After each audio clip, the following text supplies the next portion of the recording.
Assalamualaikum warahmatullahi wabarakatuh. Halo sahabat semuanya, semoga dalam keadaan sehat selalu. Terima kasih sudah hampir di channel saya. Dan dukung channel ini dengan cara subscribe, like, share, dan aktifkan loncengnya untuk mendapatkan update video terbaru dari channel ini. Baiklah, tanpa lama-lama kita langsung ke videonya. Baik, terima kasih. Kita mulai lagi.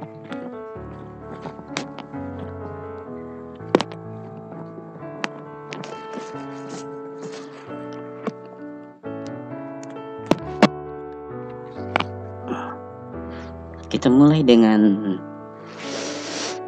beberapa latihan sederhana. Yang pertama adalah bahwa ArcGIS bisa dibuka atau bisa membuka beberapa format. Salah satu di antaranya adalah format AutoCAD. Format AutoCAD atau yang berextension DWG atau DXF kita bisa buka di ArcGIS ini. Ada beberapa cara, salah satunya adalah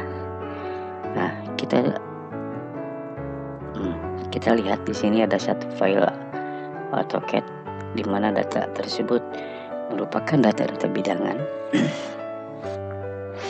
Kita akan coba buka di ArcGIS, tapi sebelum dibuka di add ini.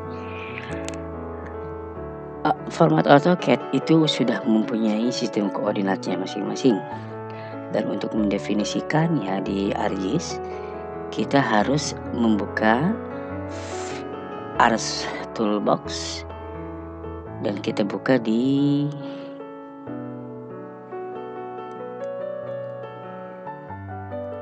definisikan. Jadi file DWG ini kita definisikan sebagai file yang berada di sistem koordinat tertentu, input dataset or feature class. Nah, kita bukan dataset, bukan feature class, tapi kita data DWG feature classnya ada di pelatihan, kemudian di latihan DWG 1. Oke. Data DWG nanti sebentar lagi kita muncul. Oke. Nah, sistem koordinatnya tidak diketahui. Padahal di AutoCAD udah ditentuin bahwa data tersebut berada di TM3. Oke, ini ada di TM3 John 51. Oke, kemudian udah koordinat sistem kita definisikan di sini. Tapi jangan sampai Anda mendefinisikan sistem koordinat yang berada di sistem koordinat lain ke sistem koordinat yang lain. Nanti datanya akan ngaco karena data ini masih berada di zone 51 TM3, maka kita bisa mengeksekusinya. Oke. Untuk melihat prosesnya kita lihat di result. Current session, dia lagi proses. Kalau sudah selesai dia akan berubah menjadi palu. Di sini define projection sukses. Oke. Di data AutoCAD ini ada beberapa tipe.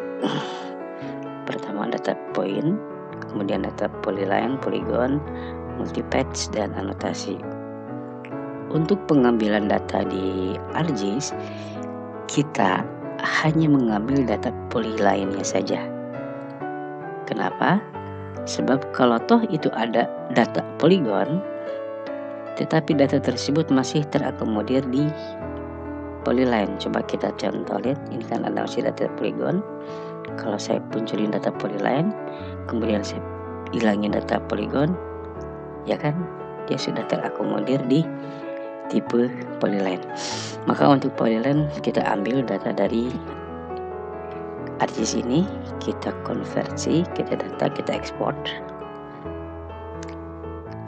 berupa SHP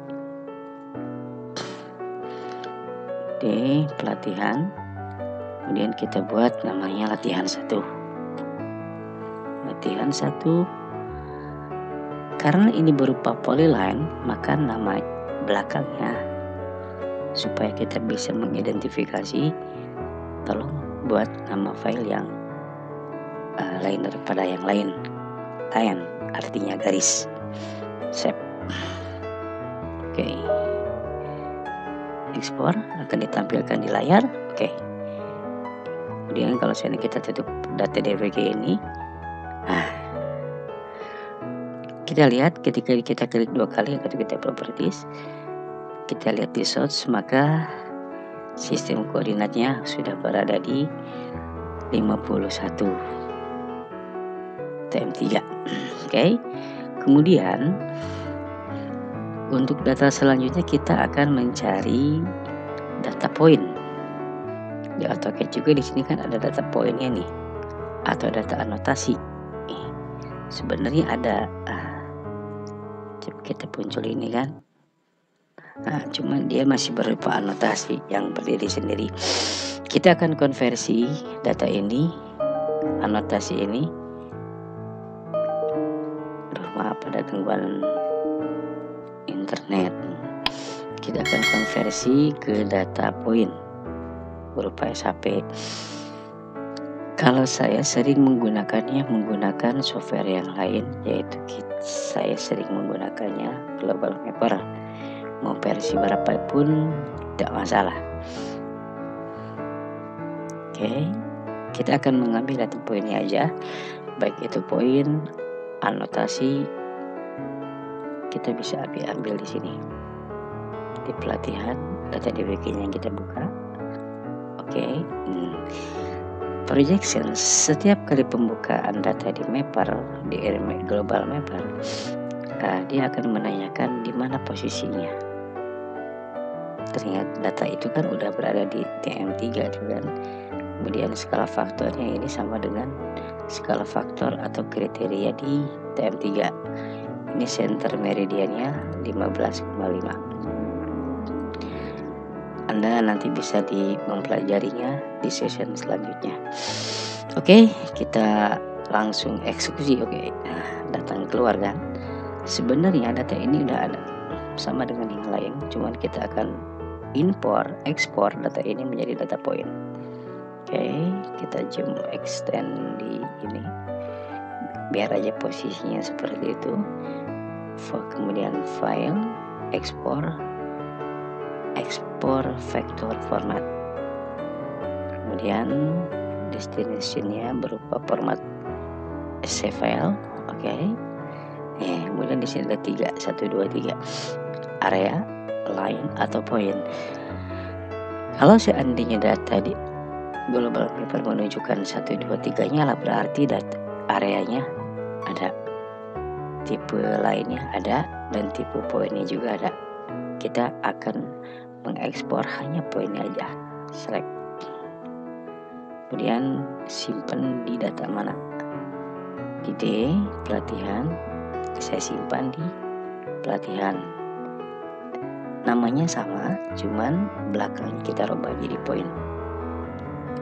Ini mengindikasikan bahwa data yang kita ekspor itu adalah data yang berupa tipe poin. Save.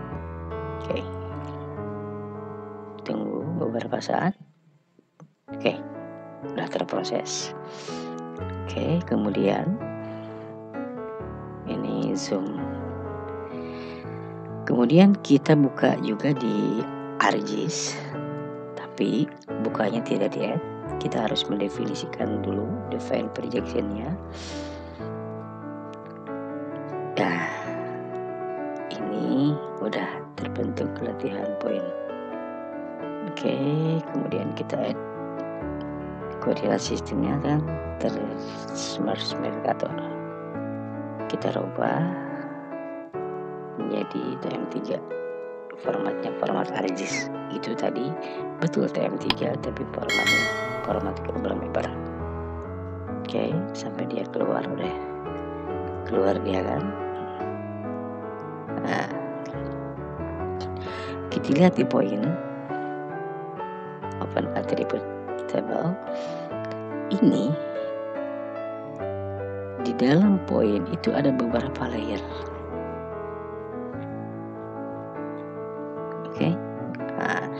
kita hanya membutuhkan namanya doang untuk mengisi table yang akan kita buat. Kita hanya butuh namanya doang, TN-line ya. Dia berada di TN-line. Nah, di sini ada beberapa layer 08, 02, 01, ada layer kosong dan lain sebagainya, oke. Nah, kita akan hanya memunculkan layer TN-line doang. Prosesnya yaitu ini adalah proses filter. Berklik di latihan point, kemudian kita masuk ke definition query, kemudian query build. Nah, layer dia double klik sama dengan get unique value-nya kita nyalain. Yang kita butuhkan adalah TN-line. Artinya double klik ya. Artinya bahwa layer yang akan tampil, data yang akan tampil adalah data layer TN-line. Yang lainnya tidak akan tampil. Oke. Ini adalah layer TN-line. Kita buktikan. Ya kan, TN-line.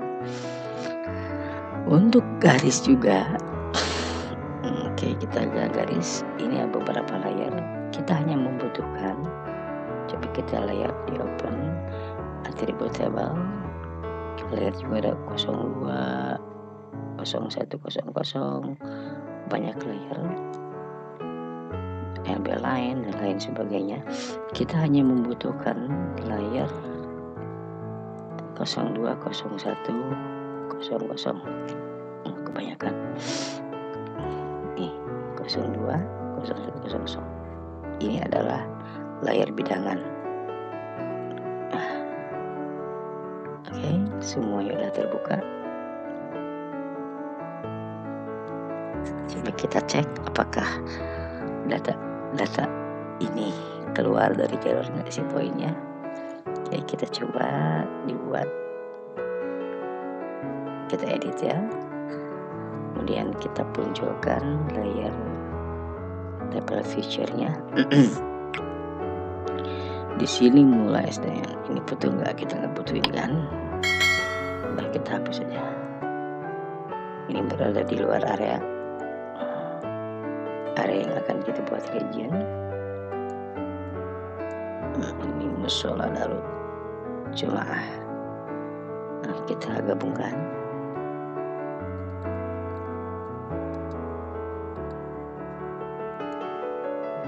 Musola spasi Darut Jemaah. Yang ini kita hapus.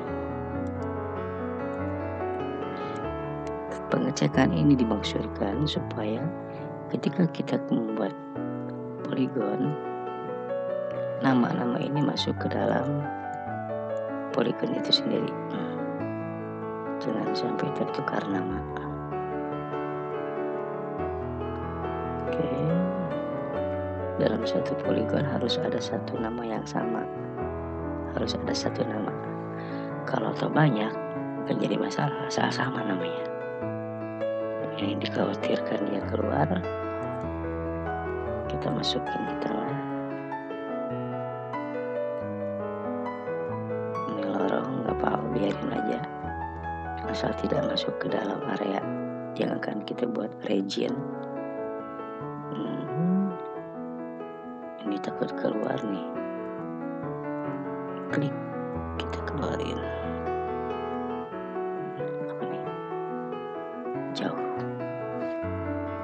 Oke. Ini yang di luar biarin aja.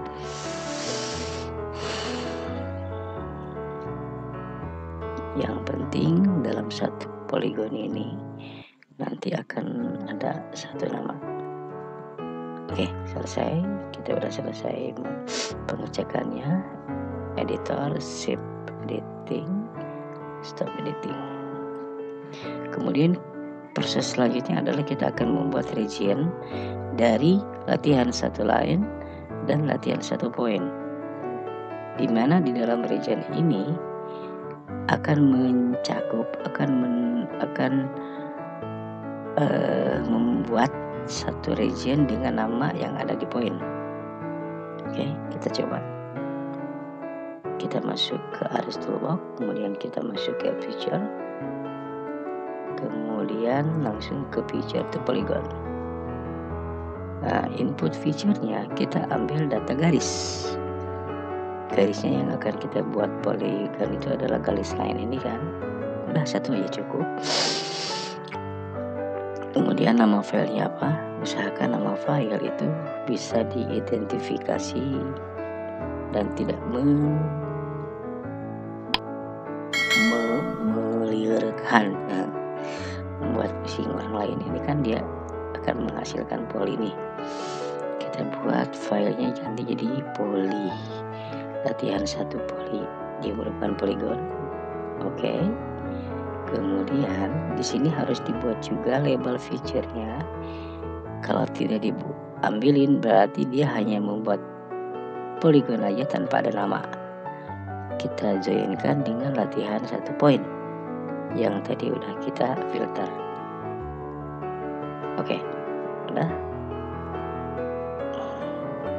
Tunggu beberapa saat. Nah, ini udah terbentuklah sebuah polygon. Di dalamnya coba kita lihat, ini harus ponpes Islam, ponpes Islam dan biar mas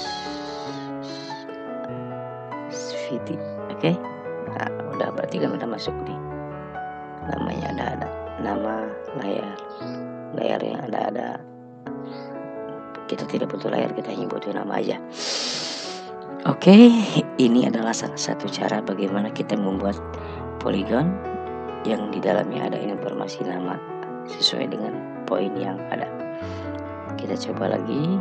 Ini kita cek Ali Nuruddin. Polygon udah berupa polygon, dia punya atribut Ali Nuruddin. Oke.